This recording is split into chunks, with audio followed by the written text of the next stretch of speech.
As I've said before in the other parts of the series, I really love giving to faces. So if you're not in a compromised position and wouldn't mind putting on your face, that's great. But obviously, no pressure to do so.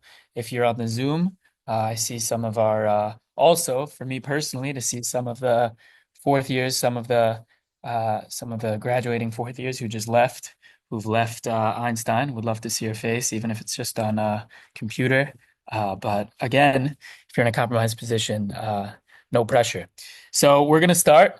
Um, just a few words of introduction, and I hope just a few. It can't go without noting that this is obviously a difficult time for Am Yisrael right now, in particular our brothers and sisters in Eretz Yisrael. And as I mentioned to the shul on Shabbos, I think uh, not for I think it's certainly not a coincidence that the name of this operation, war, is Am Kalavi, I believe, which comes from the pasuk that we're going to read in a few weeks in Bamidbar Chav Gimel of Hein Am Kalavi Yakum, that which Rashi on the spot understands that the fact that Am Yisrael are compared to a lion doesn't necessarily just mean in a physical, even military way, but in a spiritual way, to be spiritually ambitious, that Klal Yisrael goes out and tries to grab mitzvos from the moment that we wake up. And in addition to tefillah and tshuva and the other things that we're involved in to learn Torah together is and to increase chuyos in that way, hopefully is and will be a tremendous chus for Achinu B'nai Yisrael, and especially recommitting to the important values that this year, that this group in the Jewish Physicians Network in Einstein are committed to the values of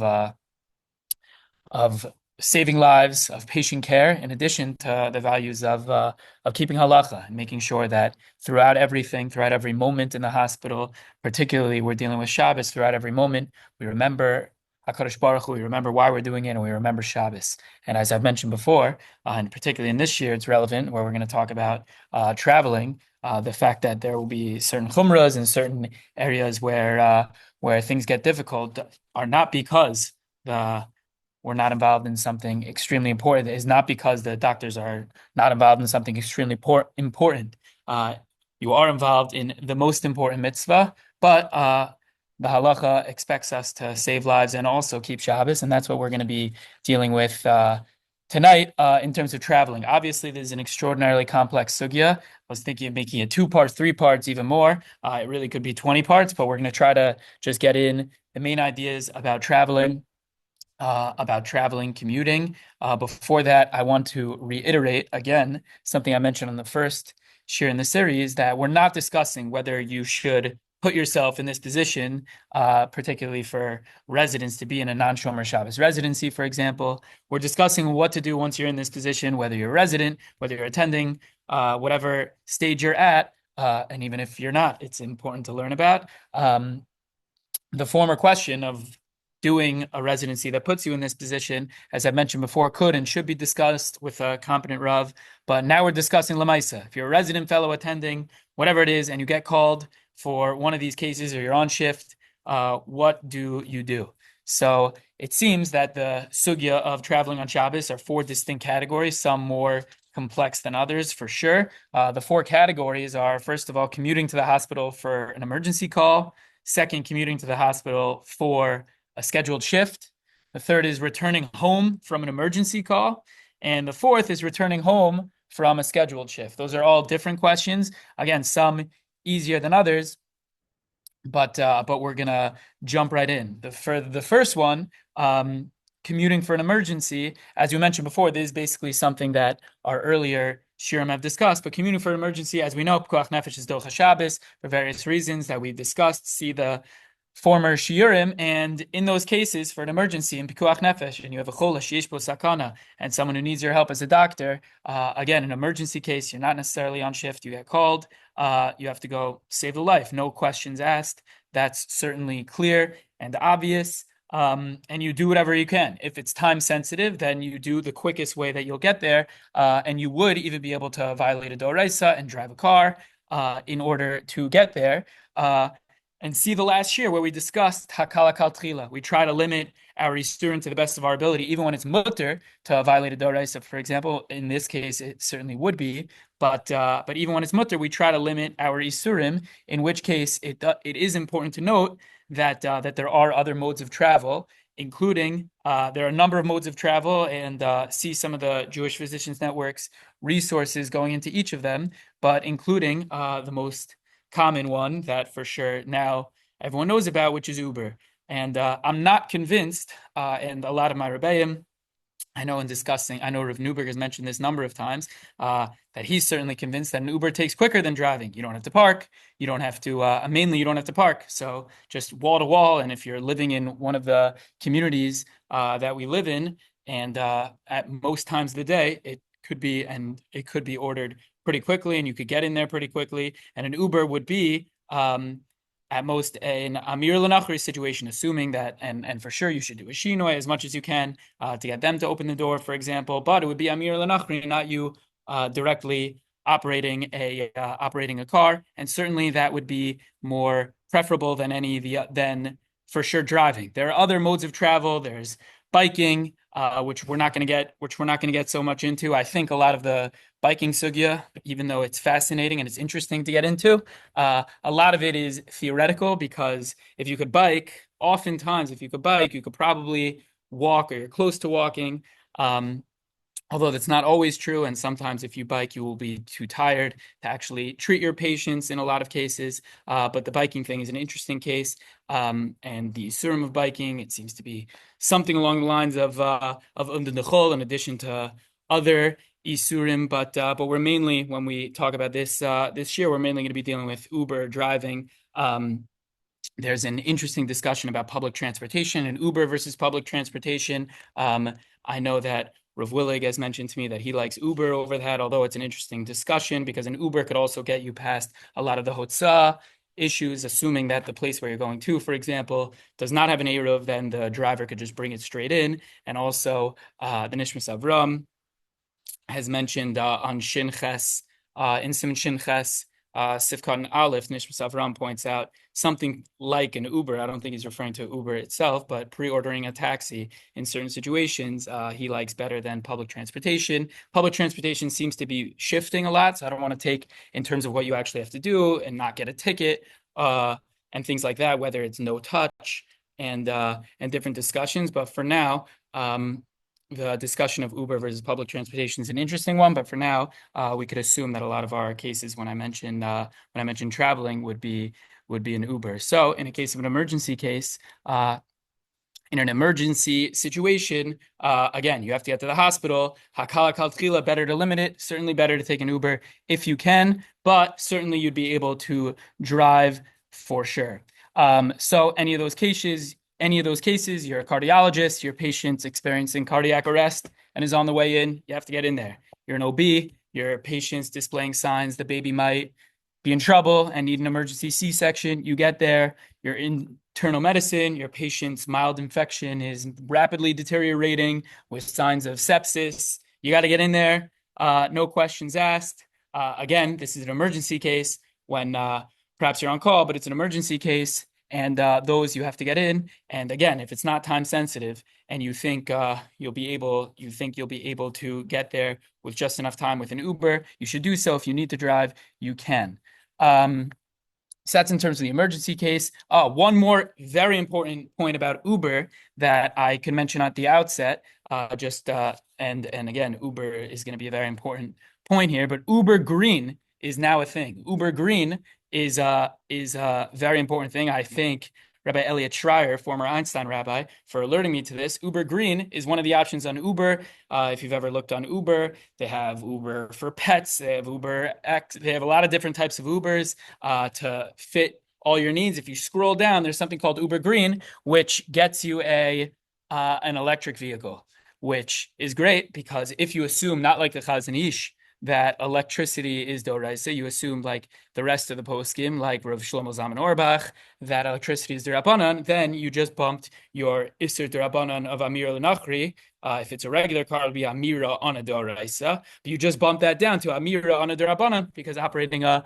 an electric vehicle is a derabanan. So that would be even better. Uber green would be even better. Again, in all these cases, Uber green would be better. It'd be one step below. I know one of the most common shalos I've gotten, certainly there have been, Baruch Hashem, a lot of Einstein simchas over the last few months. One of the most common ones is my wife's expecting, or I'm expecting. What am I doing? It's Friday. So I've recommended in most cases of labor, not every second counts. Uber green might take a few more minutes, but it's the same price even. But I've recommended Uber green because it seems to be a better way to. It seems to be again hakala kal tchila. You bump it down. An important point is that always Amir Lenachri is better than I know.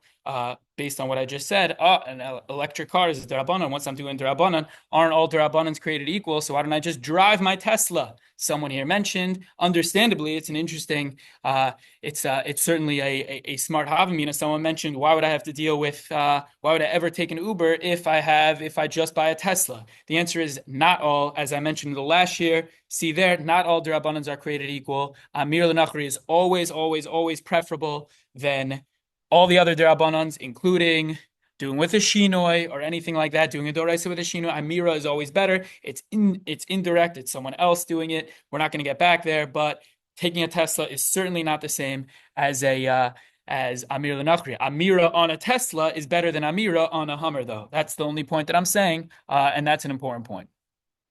Good. So those are some important points in terms of Uber. That Uber green is a great chumrah, and I like the concept of Uber green if you can. So yeah, we're gonna move right along to the next thing, which again becomes a little more complicated. So commuting to the hospital for a scheduled shift. So this is a classic case. I have a shift 7 a.m. Shabbos morning. What's the story? What am I allowed to do? What am I not allowed to do? It's 7 a.m. Shabbos morning. Am I allowed to? How do I get into the hospital? What am I doing? That's the question. Again, commuting to the hospital for scheduled shift. So, in order to understand this, we have to look at the source. I'm sorry, we haven't looked at any of the sources yet. And again, we're going to hopefully move quickly. We're not going to go, this is not going to be a full deep dive into every single sugya here, but we're going to look a little bit into this sugya of how much would one have to prepare in advance in order not to violate Shabbos. You might think, you know that you are having a shift then, so you could prepare in advance. You could stay by, you could stay nearby. You could stay nearby in advance. You could stay in the hospital in advance. Obviously, if the hospital is walking distance, you get out of that problem, but in most cases, it's not. So what's the story? So says the Gemara in Shabbos, the Gemara in Shabbos says, and the Brisa says, one doesn't get on a boat within 3 days kodem Shabbos, v'medvar mamur and l'dvar shus. So what is that case talking about? That I can't get onto a boat within 3 days of Shabbos? That's talking about a dvar shus, an optional trip, an optional endeavor that I'm doing. Aval dvar mitzvah. If I'm doing it for a mitzvah, then shaper dummy. Then it's mutter to get on a boat within 3 days of Shabbos before Shabbos. You have to, according to Rabbi, you have to stipulate with the person on the ship to stop, even if he doesn't stop. That's what Rabbi says. Rosh Ben Gamliel disagrees. And we could skip the next part. We could skip the next few lines, and then the next line of the Brisa says, "Taner Rabbanan in sarn ala ayarol shel nachrim pachas mishlosh yamim kodem l'Shabbos." You don't lay a siege on a non-Jewish town within 3 days of Shabbos. But if you already started a siege, you don't have to stop. So what's pshat in this Gemara, in this Brisa, that you can't get on a boat within 3 days? Where does that come from? It seems like there are two approaches in the Rishonim. The first is the Rif, why would you have to, this is trying to answer our question. What do I do on a scheduled shift? We're just zooming out a little bit in order to understand the sugya, in order to understand where this is coming from. So it seems to be there are two approaches in the Rishonim. The first is the Rif. First, within that Rif, it's an interesting point. He has a Havamina that he shuts down. Yesh Misha Omer, says the Rif, there are those that say, there are those who think it's because you can't leave the tchum. Why can I get on a boat? Because you can't leave the tchum. Tchum is an important discussion when you deal with any of these things in terms of traveling. Tchum has nothing to do with carrying. It's an important point. That's a separate thing. That's hotzah. Tchum, even if you're not carrying anything, there's nothing in your pocket, you're not carrying a bag. Tchum is about traveling long distances on Shabbos. It depends on where you're set before Shabbos. It seems to be it's 2,000 amos. The stam case of tchum is 2,000 amos from where you are on Shabbos, but not exactly your house. It's from the edge of your city limits. There you have 2,000 amos to go to walk beyond your makom, again by the edge of your city limits. So some people might think that this is where this halacha is coming from. You can't get on a boat within 3 days. That's pshat. So my area gimel yamim afilu tfei. So, but he shuts that down. My area gimel yamim afilu tfei nami. So for two reasons he shuts this down. First of all, why would this be any different if I got on a boat on a Tuesday? If I'm violating the Isser of Tchum Shabbos, then I'm violating it even if I got on the boat on a Tuesday. Why would it matter if I got on the boat on a Thursday or a Friday? Why would that make any difference? So that's one reason he shuts it down. V'od lidvar mitzvah my shari. Why would that be mutter to get on for a mitzvah? Again, it's an isser. Why would that be? It seems some of the background of tchum, which is important when you're discussing with a competent rav, these shilas of traveling. Again, every single one of these situations and cases, you should confer with a rav. This is giving the background in order to give you the information that you could look into the sugya and understand. In order to confer with a rav, again, a rav, like I mentioned before, a rav who knows halacha, and knows the mitzias, which are all important. So why would it be mutter? Why would it be mutter lidvar mitzvah if it's an isser Dirabanan? It seems it's a machlokes if it's Isser Dirabanan Daraisa, and there are those who think, okay, maybe the Isser of 2,000 amos is Dirabanan, but maybe 24,000 amos is Doraisa, which would be around 7.5 miles, I believe, give or take. So what's the story? Whereas 2,000 amos would be around a kilometer or so. So what's the story here? So what is the answer? Says the Rif. The real reason is because you're lacking oneg Shabbos when you get on a boat. Because you're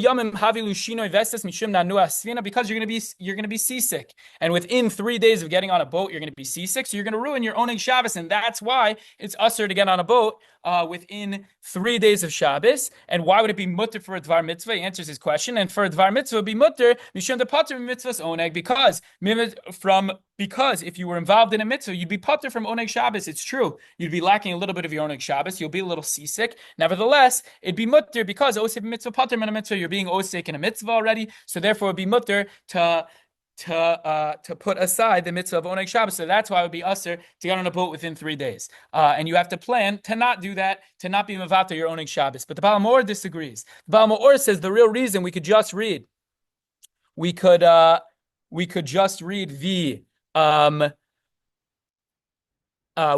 bold here. Says the Baal Mor in the next source. V'kol shlosha yamim kodem Shabbos kami shabta mikri.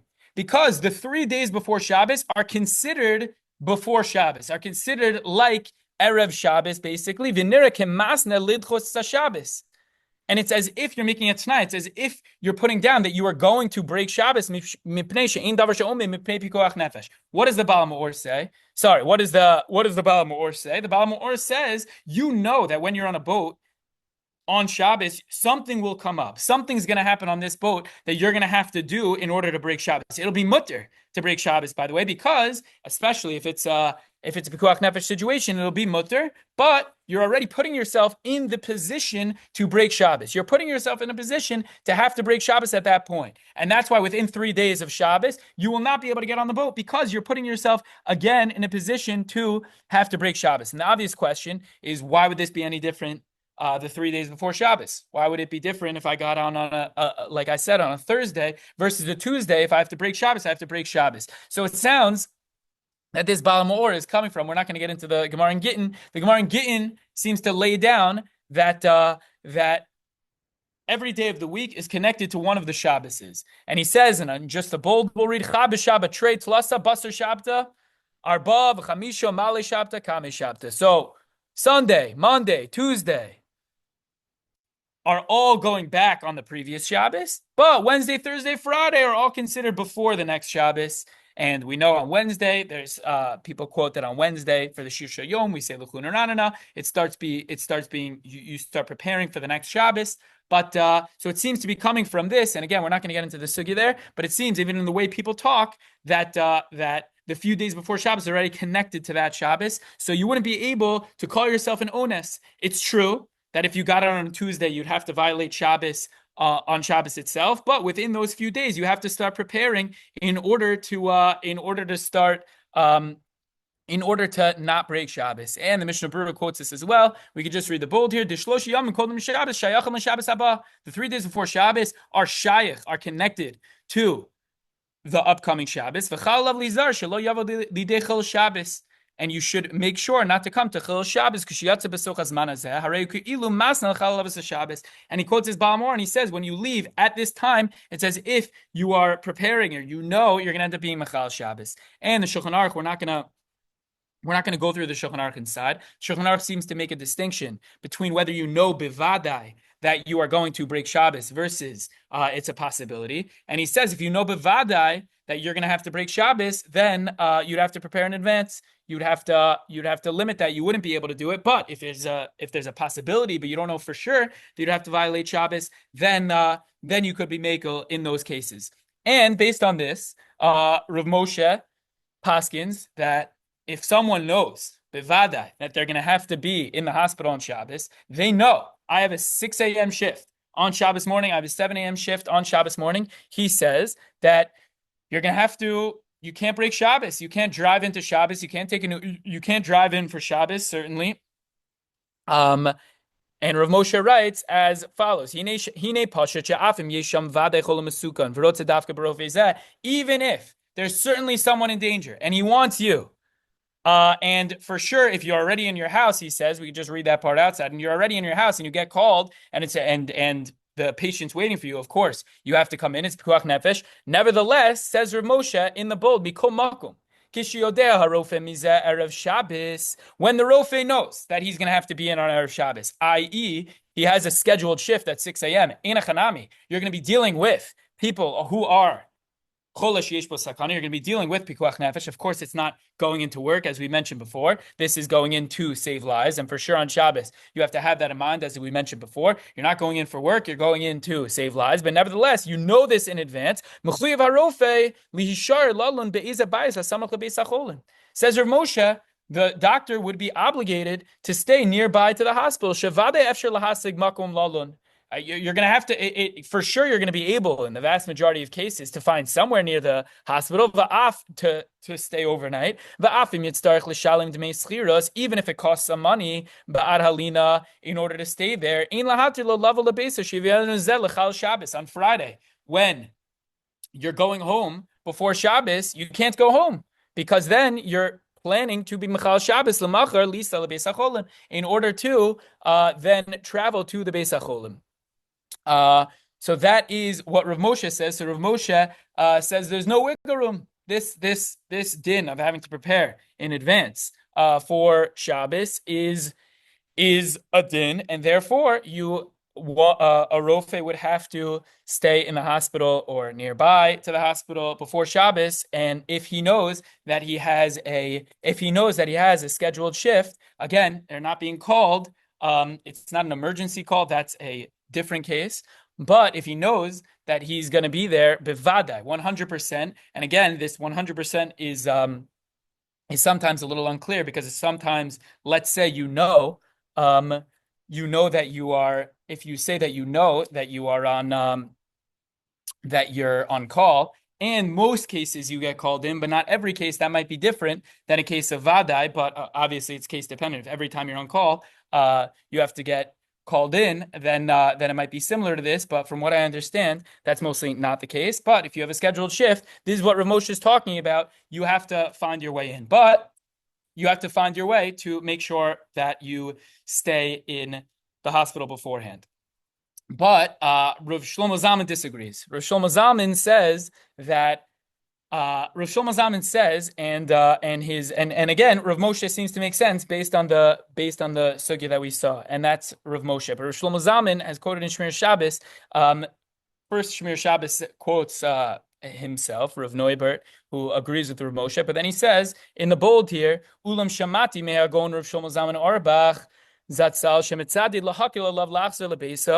what's he talking about? Just to be clear, someone is in the hospital on Friday. They're doing their shift on Friday, and their Friday shift ends, let's say, 4 p.m. And Shabbos now starts around 8 p.m. And then the question that this physician has to struggle with: am I allowed? Is this similar to the case of going on the boat? Am I allowed to go home now at 4 p.m.? I know I have to be here at 7 a.m. again. Do I have a heter to go home? So says Rav Moshe, you do not have a heter to go home. You have to stay there. You don't have a heter to go home on that Friday, knowing full well that you'll have to come in because you're putting yourself in a situation that you will have to break Shabbos. Says Rav Shlomo Zalman, he says, no. He's mekla love lachsa lebeso umayadei zeh shehu yeh menuta kolel Shabbos min habayis yispatluhu bnei beso me'oneg Shabbos. Says Rav Shlomo Zalman, if you do not go home on that Friday, then you and your entire family will be lacking oneg Shabbos. Rav Moshe referenced this idea that you won't have kiddush. In the part that we didn't read in the next Va'af shelo yayin lekiddush, suda chashuva lekavod Shabbos, said Rav Moshe, still there's no wiggle room, even though those things are essential, kavod Shabbos, oneg Shabbos, still we're not going to break Shabbos for that. But Rav Shlomo Zalman says that those cases, he continues and says, Mishum dahareza chashiv kidvar mitzvah. Those cases are considered like a dvar mitzvah. So when you go home, you're not going home and you're not actively preparing to break Shabbos. You're going home for Dvar Mitzvah. You're going home to do Oneg Shabbos. And again, when you go home on that Friday night, but certainly before you have a shift, as I've mentioned before, it's certainly ra'oi, if you haven't before, to make a very chashuv su'uda. If you're not going to be there Shabbos day and you're rounding or something Shabbos day, or you have a shift Shabbos day, certainly you should make sure that it's a very chashuv, it's a chashuv suda, and it's something that is a dvar mitzvah and something that is relevant to Oneg Shabbos and will be meaningful for you and your family. As we've mentioned before, now is the time for those transitioning to residency to solidify the concepts of Oneg Shabbos and the things on Shabbos that one is able to do and take very seriously, I think is absolutely essential. But back to Rav Shlomo Zalman, he says, says Rav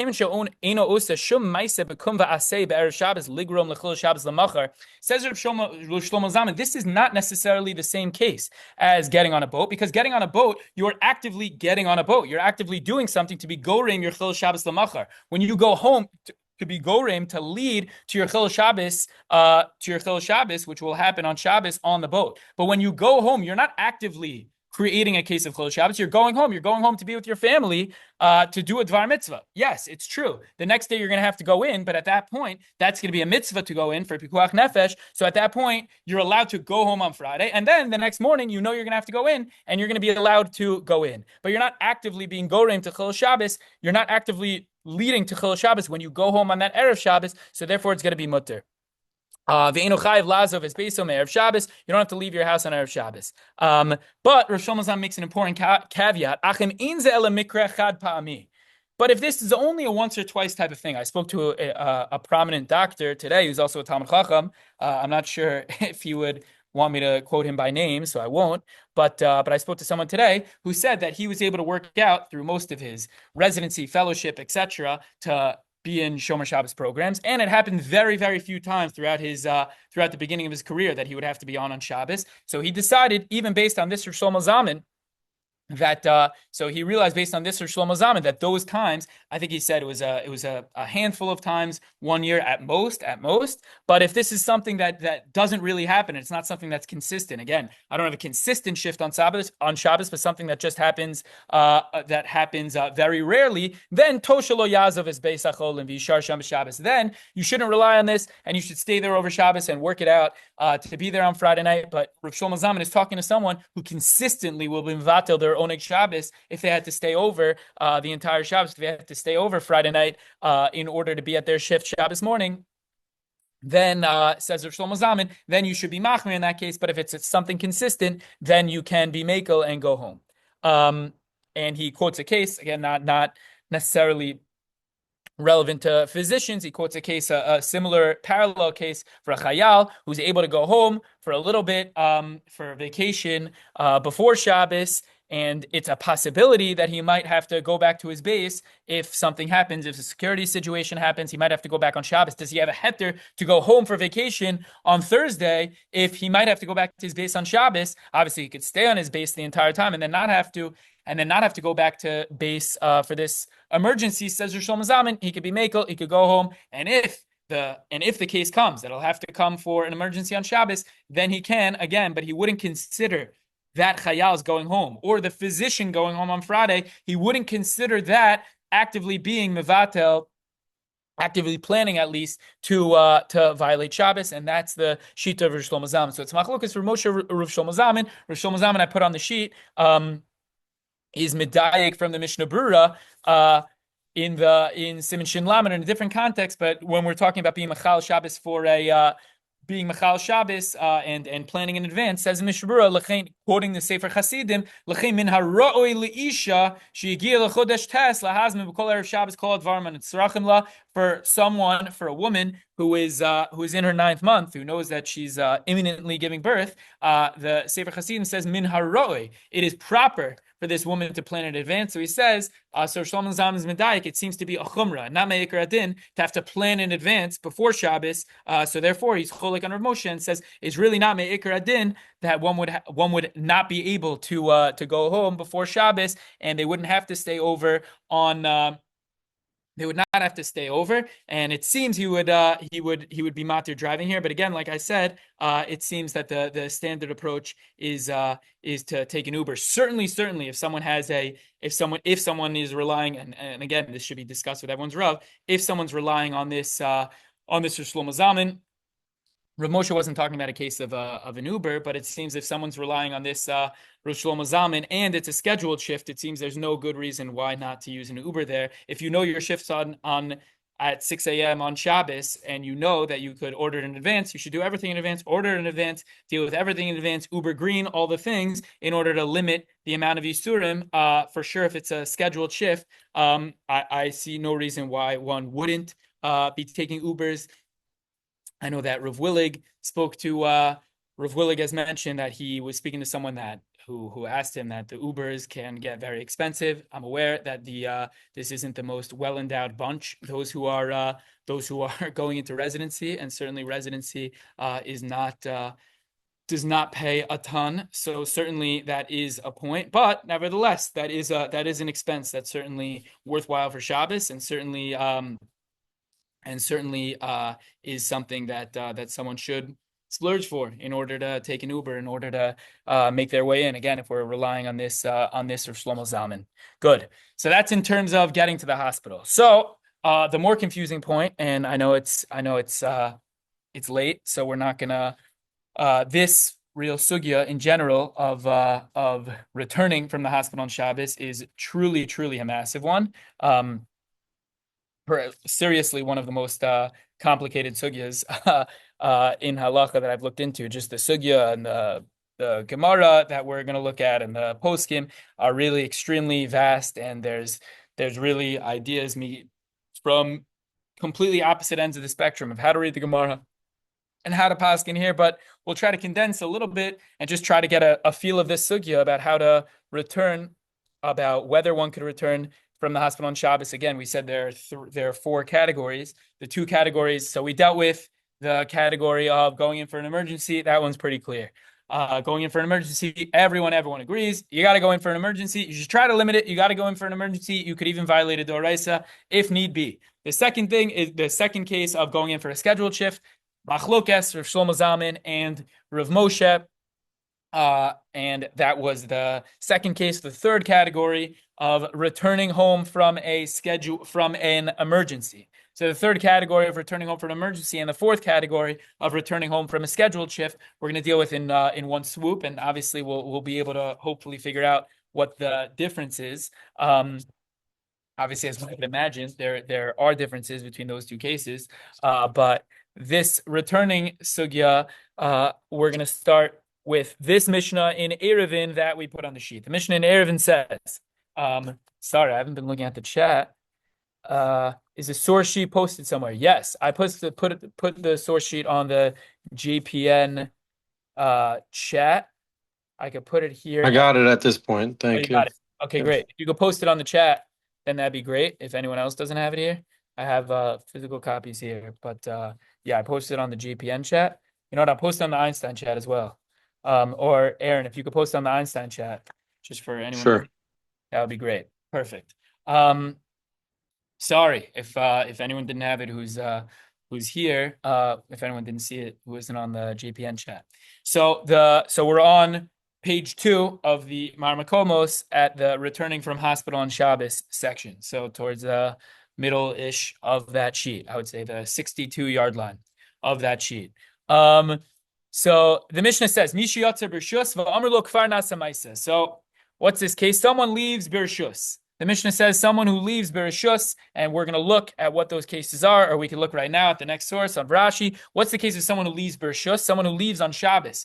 We're talking about someone who leaves their makom on Shabbos, someone who leaves their house on Shabbos, someone who goes to travel on Shabbos. What does that mean, b'rshus? For a good reason, for something that in general we understand rishus as something that's not a mitzvah. It's in contrast to a mitzvah, although it seems here that this is referring to a mitzvah. It's not rishus.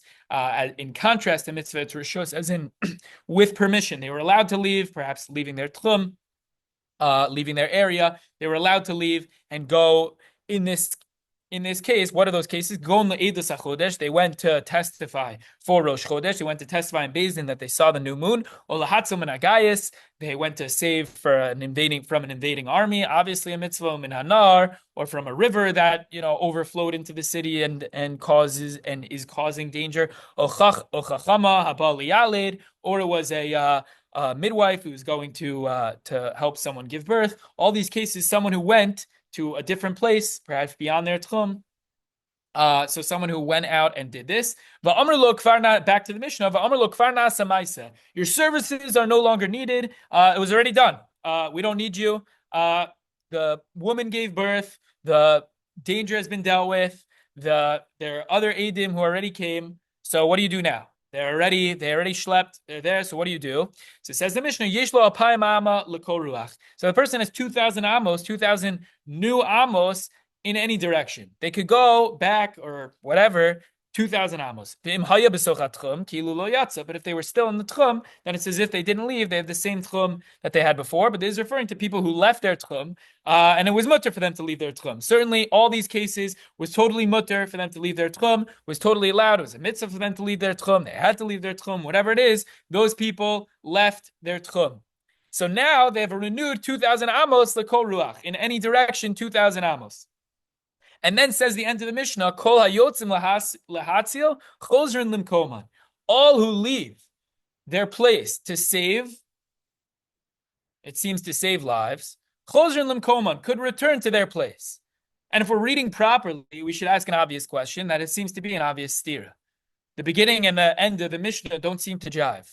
You look at the beginning, what does the beginning say? All these people left their shus, and it included these cases of lahatzim and agayas and anar, and a midwife. And then it says that person has 2,000 amos. That person could go back 2,000 amos. The end of the Mishnah says, Kol hayotzin lahatzil, anyone who left, chozrin limkoma, could go back home to whatever, and it seems there's no limit. They could go back home. What if it's 4,000 amos? What if it's 5,000 amos? It seems to be there's no limit. And Baruch Hashem, the Gemara asks this question. It says the Gemara in the in the Gemara in Eruvin, Amem Hamad Aleph, says the Gemara, "V'kol hayotzin lahatzu chozrim b'mkoman, v'afilu tuva." They could go even beyond 2,000 amos, even more than that. B'hamar Reisha, but doesn't the Reisha say Alpayim Amma v'sulo? The Reisha says Alpayim Amma, only 2,000 amos, and not more than that. So which one is it? Amar Rav Yehuda Amar Rav. So it seems there are two answers in the Gemara, and we're going to go through both. How do we understand the difference between the Reisha and Seifa here? How are we supposed to deal with that? So Amar Rav Yehuda Amar Rav, Shechozrim b'klei zayin limkoma.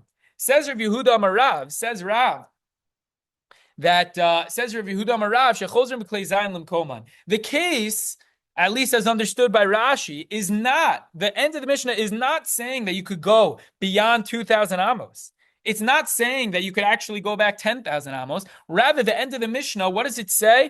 Chozrim limkoman, you could go back. It means chozrim b'klei zayin limkoman. You could go back even with your weapons. They could go back, meaning they could carry their weapons back. You have 2,000 amos, and Rav Yehuda Amar Rav agrees to that, and he's saying the end of the Mishnah agrees to that, and there is no allowance beyond 2,000 amos, which again, as we've discussed, is a machlokes.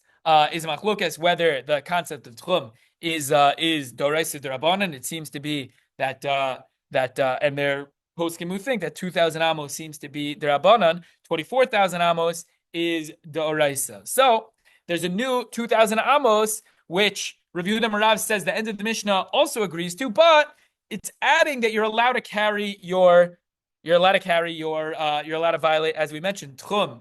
Tchum Shabbos is not the same as Sotzah, it's not the same as carrying, but it's allowing you to carry. So Umay Kushya, and what's really the question here? Dimel Hatzil Shiny. Maybe saving is totally a different cheshbon. Maybe saving is a different sugya. And why is the Gemara even asking this question? So the Gemara rephrases it a little bit. Elai kasha hakasha. Really, this is the question. Ditnan, it quotes a Mishnah in Rosh Hashanah referring to Eid HaChodesh. Barishona lo hayuzazim misham kol hayom kulo. When people would go and deliver Eidus on Shabbos, and they would deliver Eidus for Rosh Chodesh. Again, they wanted to be meir, they wanted to testify that they saw the new moon. So at first, the din was they couldn't leave. They couldn't leave. The regular rule is if you're beyond 2,000 amos, you're beyond your Tchum Shabbos, you have 4 amos around you. You can't go beyond 4 amos, and they would have to stay there all Shabbos. They would have to stay there. So Hiskin, Rabbi Gamliel HaZakin changed that. Sheyesh lehen alpayim ama l'kol ruach. That really the person has a renewed 2,000 amos in every direction. V'lo eilu b'vad amru. He didn't even say this. He didn't say this just for people who went to testify for the new moon. Like we said, even a midwife who went to help, and someone who, again, is helping with an invading army or with a river, or with a building that's collapsed and obviously is causing danger, or from a fire. All these people who went beyond their tchum, they now have a renewed 2,000 amos like the people in the new city where they are. And they have 2,000 amos now. And now, as the Gemara of the Sulo, they don't have any more. Didn't we just say in the Mishnah,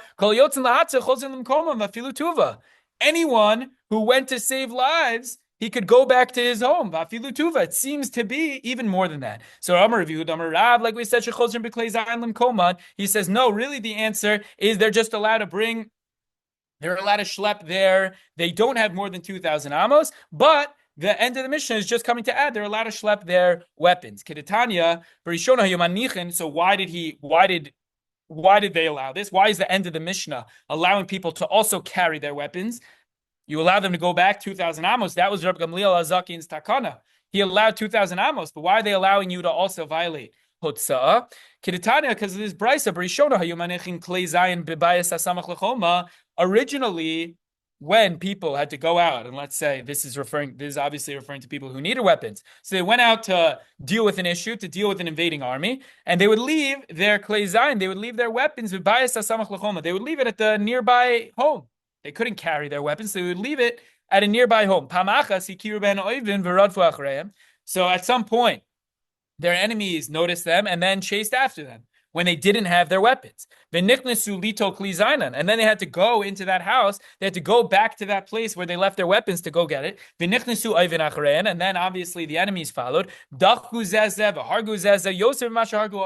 was a disaster. It was so cramped in this new home when they were looking for their for their weapons, and they ended up pushing each other, and they ended up killing each other because it was such a mess to find their weapons. So right then they paskined. So right now it's a psak. No, now you need to also carry your weapons. But again, Rabbi Yehuda Marav is not expanding the 2,000 amos limit. So what does it seem to be he's saying? He says you could go 2,000 amos, but also carry your weapon within 2,000 amos. But Rav Nachman Bar Yitzchak disagrees. This is the second answer. Rav Nachman Bar Yitzchak says, Rav Nachman Bar Yitzchak Amar lo kashya. Kan shenitzchu Yisrael se'umos ha'olam. In the first part of the Mishnah, when it says you have 2,000 amos, this is the case when the Jews were victorious. And therefore what? And therefore there's no longer any threat. So since there's no longer any threat, you only have 2,000 amos. But Khan, the other case, the case at the end of the Mishnah, it's true you could go beyond 2,000 amos.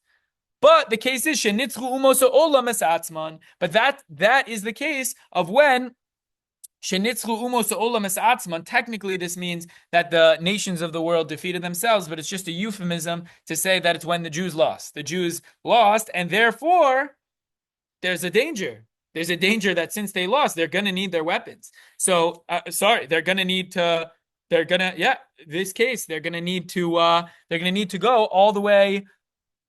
They're going to need to go all the way back home. So therefore, this Gemara says, when they go back,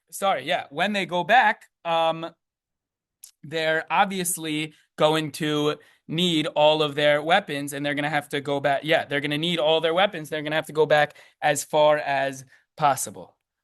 Good. So that's Rav Nachman Bar Yitzchak. That's Rav Nachman Bar Yitzchak in the Gemara here. So kan shenitzchu Yisrael se'umos ha'olam, kan shenitzchu umos ha'olam es atzman. And what's the psak? The Rosh seems to paskin both of the answers. He says in the next source, the hilchasa kahanach trei ukimta, Rav Nachman Bar Yitzchak the Basrahu Rav Yehuda the Tarnik Havase. So he says we actually paskin both of these. So he says the halacha follows both answers, meaning that that he holds that it seems to be he holds the Amoram actually agree that if Yisrael defeated the nations, then they can't go more than 2,000 amos. And it seems to be they agree that the soldiers can always carry their weapons, that the soldiers can always go back and can carry their weapons within 2,000 amos. But so therefore they could only carry their weapons. But so therefore they could carry their weapons within 2,000 amos. But if the nations defeated Yisrael, then they could go whatever distance is necessary, and obviously they can carry their weapons with them. So that's the end. Obviously, it's including carrying weapons. But Rav Nachman Bar Yitzchak is saying that that's the case where you need to go beyond that because it's a pikuach nefesh situation, obviously, and therefore you could go beyond 2,000 amos. And again, it seems to be the Rosh holds that they're not arguing, and everyone holds that they could, even Rav Nachman Bar Yitzchak, according to the Rosh, seems to hold that you could carry your weapons within 2,000 amos, even if the Jews were victorious. But that's not fully agreed on because the Rambam doesn't seem to agree to that. If you look at the Rambam on the top of page 3, the Rambam says, "Hayotzer b'rshus v'amru lo v'uhole b'derach kfar nases hamitzvah sheyatzo lasos." Again, the Rambam's dealing with the case of Kfar Nasa Maisa. What do you say? Yesh lo mimkoma alpayim amo l'kol ruach. The Rambam just says you have 2,000 amos l'kol ruach, and he doesn't distinguish. But it seems to be there is a stira with the Rambam because the next Rambam does seem to distinguish. Because what does he say in the next Rambam in the bold? We're just going to read the bold. The next Rambam on the sheet in Perek Beis Halacha Chaf Gimel. The first Rambam was in Perek Chav Zayin Halacha Yud Zayin. But in Perek Beis Halacha Chaf Gimel, he says, "Kshiatzilas achem muter len lachzer b'klei zayin shelan l'mkoma b'Shabbos kedei shelo lachzilam la'asad lavo." He says in that case, when you went to save someone, then you would be able to go back fully. Lachzor to their place, limkoman. They'd be able to go back completely, kedei shelo lachzilam la'asad lavo, so that they don't get tripped up in the future by not going out. So the Rambam seems to be so to himself, because in one case it seems to say that he's only going up payim amo l'kol ruach. You could only go 2,000 amos l'kol ruach, seeming to go like Rav Yehuda Marav, perhaps.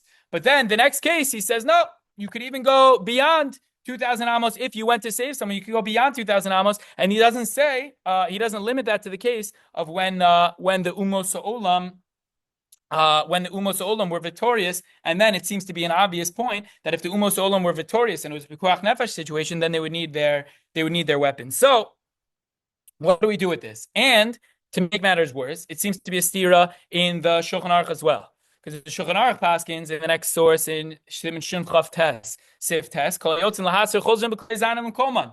It sounds like you could go back to wherever you were, as anyone who went to save could go back with their weapons limkomam. But the Mishnah Berurah already points out on the spot that you should look at Siman Tav Zion, and we look at Siman Tav Zion, and that Siman, we don't have to read inside. The Shulchan Aruch seems to limit it to Derabanans. You only get 2,000 amos, not beyond that. You only get 2,000 amos. It seems to be only if it's an Isser Derabanan. Again, to go back all the way home. Beyond that seems to be like it's not just one heter of Tchum Shabbos of 2,000 amos. The first part of the Mechaber, Kol Yotzin Lahatzer Chozim B'Klei Zanim Koman, seems to be in any case. Yotzin Lahatzil, anyone who goes out to save, who could go back in any regard, in any way, with their weapons, obviously Hotzah, and assuming that they were going to do Hotzah on Rosh Hashanah, for example, it seems that they could even violate Doraisas. So what are we going to say here? Can you violate Darabanans? Is it limited to Darabanans? Can you even violate Doraisas? And again, even from the Gemara, it seems to be very strange. If you look back at the Gemara, it's true, seems to say 2,000 amos, but yet it mentions carrying.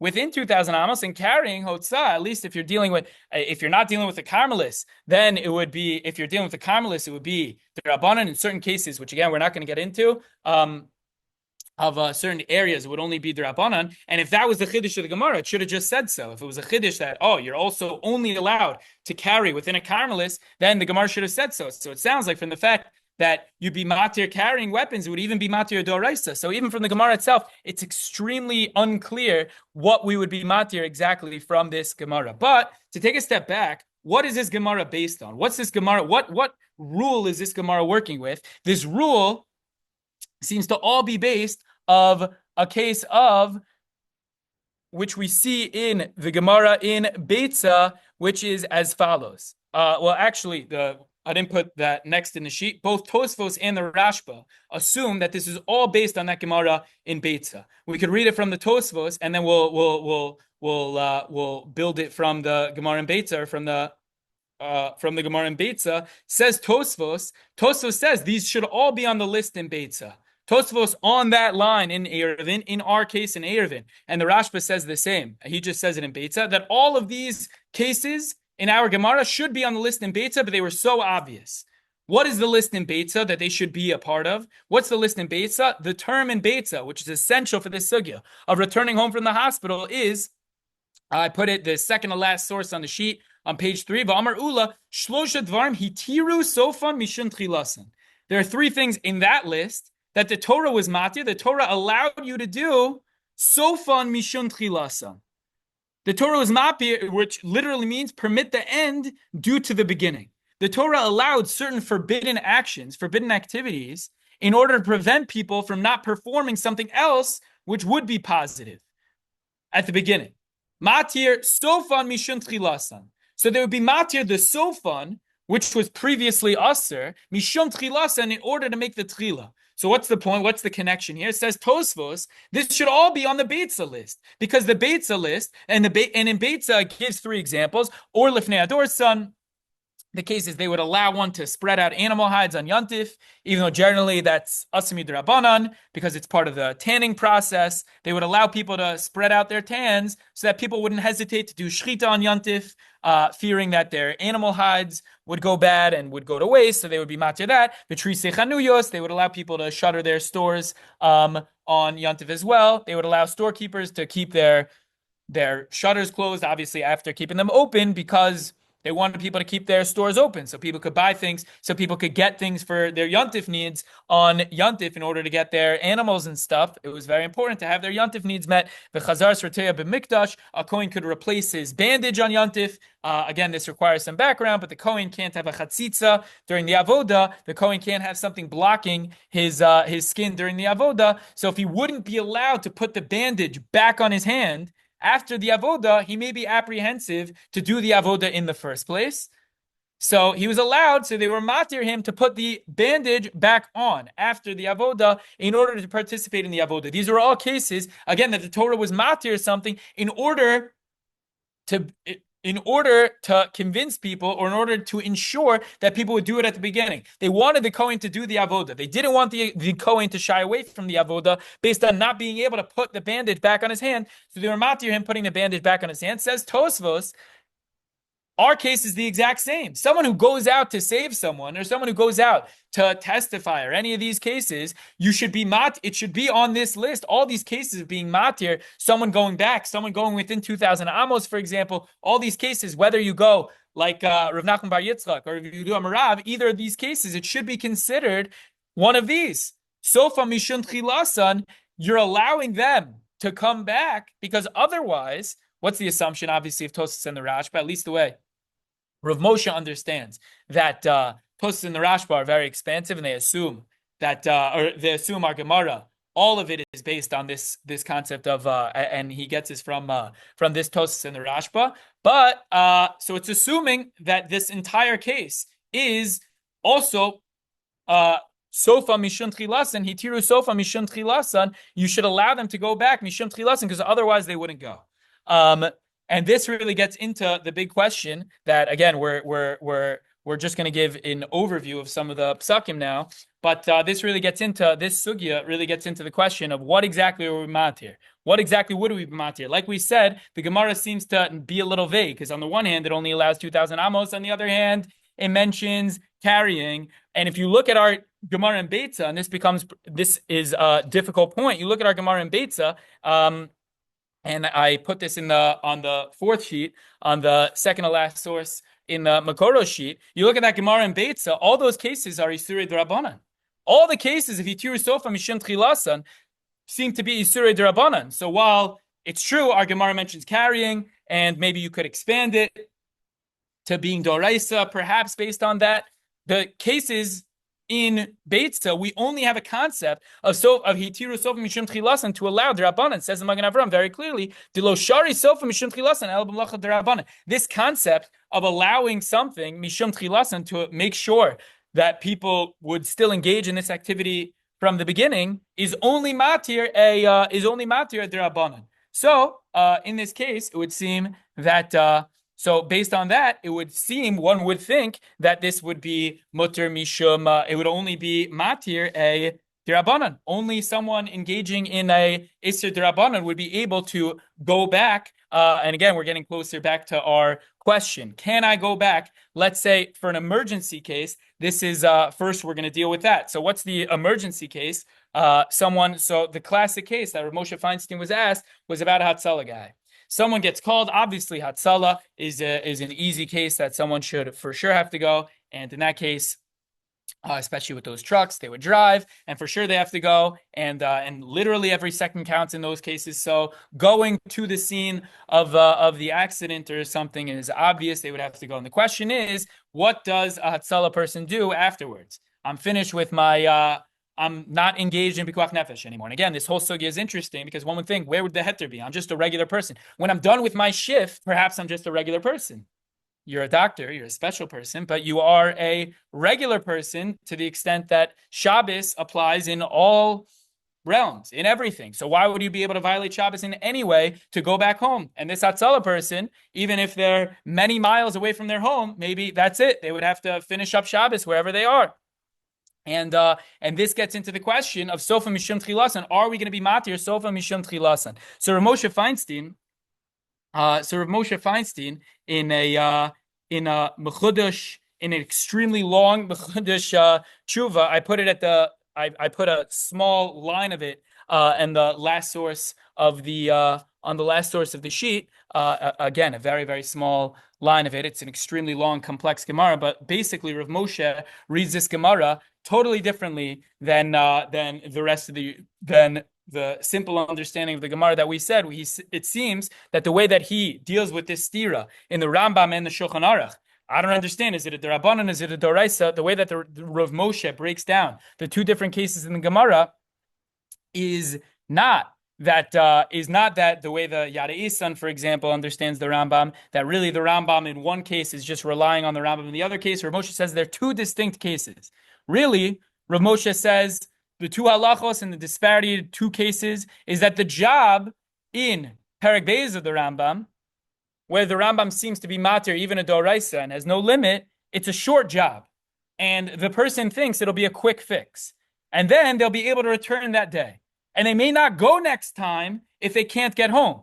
But in the other case, it was a longer term fix. A building collapsed, or there's an all-out invasion. In that case, when there's an all-out invasion, then the person going assumes it's going to take a long time. They don't assume it's going to be a one-day job, and therefore psychologically they're already prepared to be there for a whole Shabbos. So says Rav Moshe, if someone is going out assuming that they're going to be there a long time, someone's going to a call or something, in this case, or someone's going to an all-out invasion, they're assuming they're going to be there a long time. Psychologically, they don't expect to get back. And even if they do somehow finish the job quicker, they don't have a heter to go back because when they went, they had no indication, they had no thought that they would be able to get back that day. But says Rav Moshe, if someone would go to a case that they think is a short fix and they could make it back that day, therefore they would be allowed to go back that day. Even through driving, says Rav Moshe.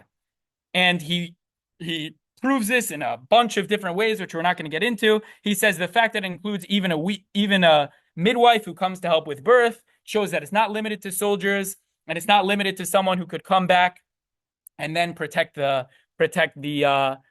people at home. So therefore, Rav Moshe says that we'd be matir someone to come back even with malacha d'oraisa, and in this famous Hatzalah tshuva, Rav Moshe in Chelek Dalet, in Orach Chaim Chelek Dalet Siman Pei, says we would be matir this person to come back because otherwise they might not go at the beginning. They might not go at all, and therefore hitiru sofa mishum tchilasan, we would allow them to go back in this emergency case. But it does seem that the tendency of the poskim, of many other poskim, is not to allow the full scale doraisa. But for example, Rav Shlomo Zalman, I didn't put a lot of them on the sheet.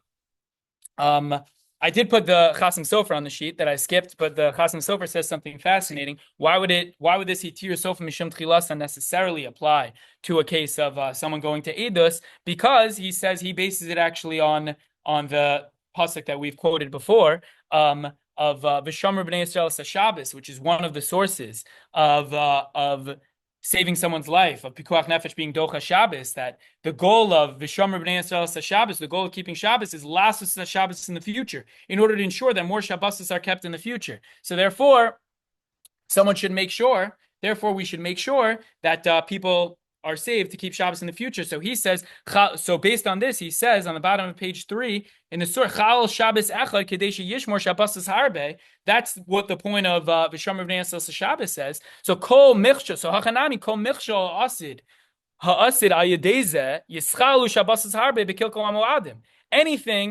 Anything that will come from people not going to be meyed, not going to testify for Rosh Chodesh, they're going to end up having a kilkul hamoadim. They're going to end up not knowing the dates, and that's going to be a big problem. So that's how he understands this connection to Eidos HaChodesh. I think it's fascinating that he quotes that pasuk to explain this. But Rav Moshe says his idea, and again, this big Rav Moshe, he says this idea that it would be mutter to even go back with a doraisa in a case of an emergency case. It would even be mutter to go back with the doraisa. And again, this is Rav Moshe who we're talking about, and Rav Moshe is again the Rav Moshe who was machmir on someone going into a scheduled shift. Obviously, he's assuming you're going beheter, you're going to a case which is an emergency. You're going to a case he's talking to a Hatzalah person, so obviously he's going to a case which is a beheter, which is a mitzvah. To get back, he says he would be matir based on this concept of hitir sofa mishum tchilasan, but Rosh Shlomo Zalman and many others disagree.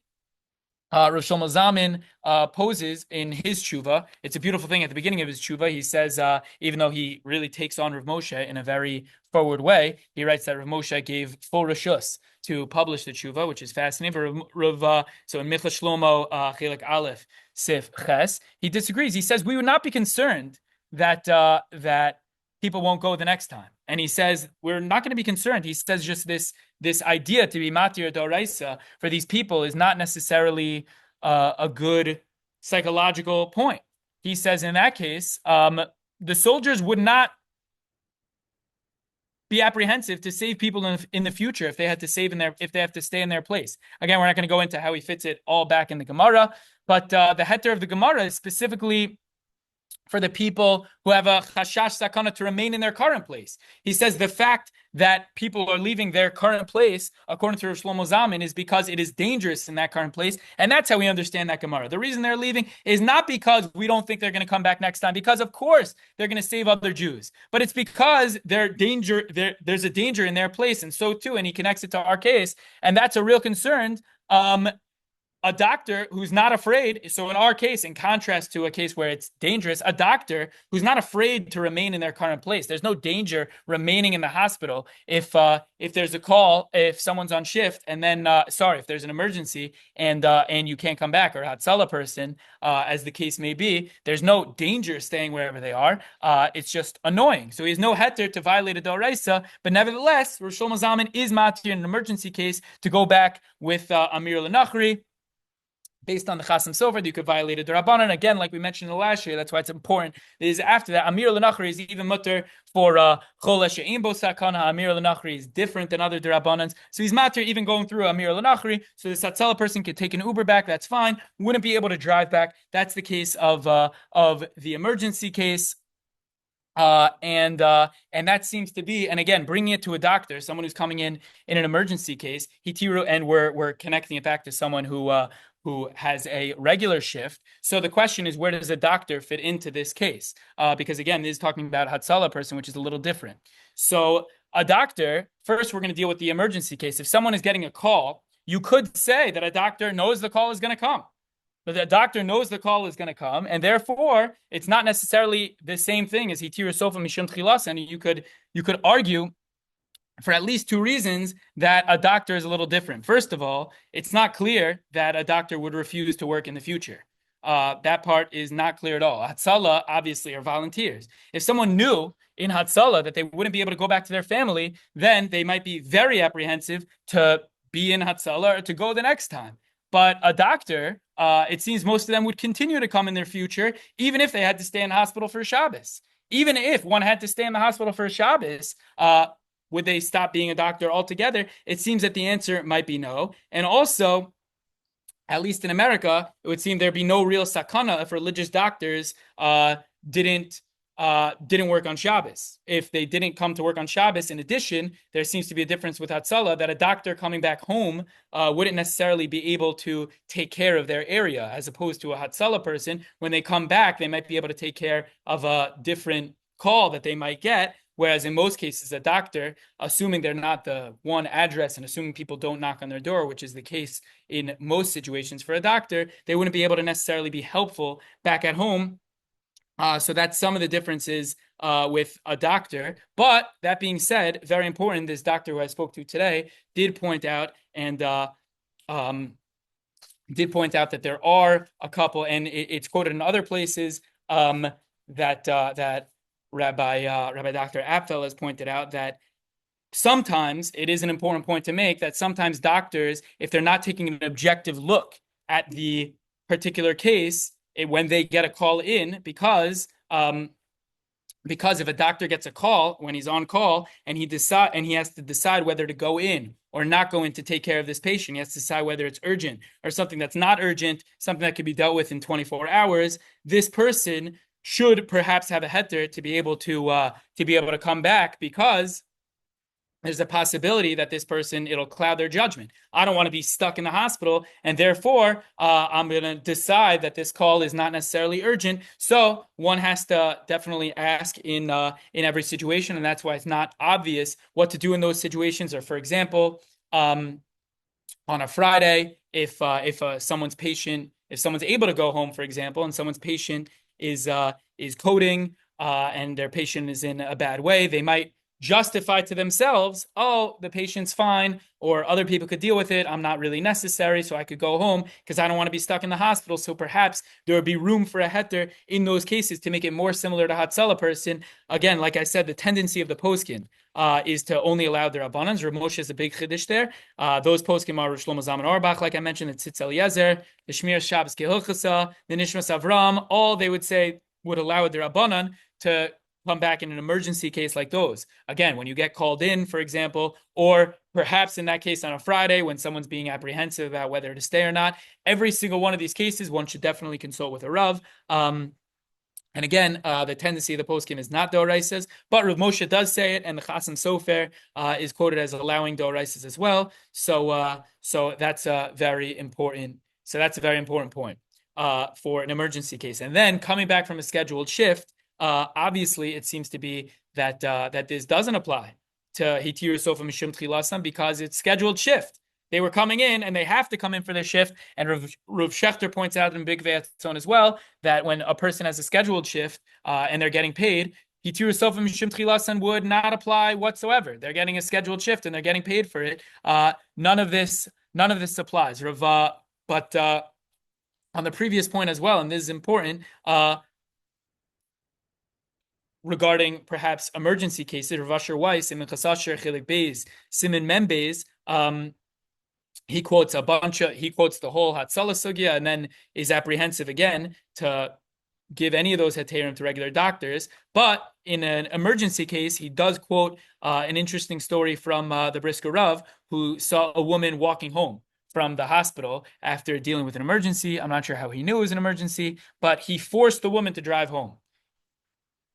Rav Asher Weiss quotes the Brisker Rav, someone in this story, he quotes this story that the Brisker Rav forced the woman to drive home because the Brisker Rav knew that this woman would be apprehensive to go back in the future. So again, hitir sofa mishum tchilasan, at least in emergency cases, really a case-by-case basis with doctors. And again, some of those cases that I mentioned are important things to discuss with a posek. And the final point, like I said, about a scheduled shift. So to go back from a scheduled shift, Rav Asher Weiss points out that he's very apprehensive to give any of these heterim, like he said, because they're getting paid. And like Rav Shechter points out, hitir sof mishum tchilasan, there are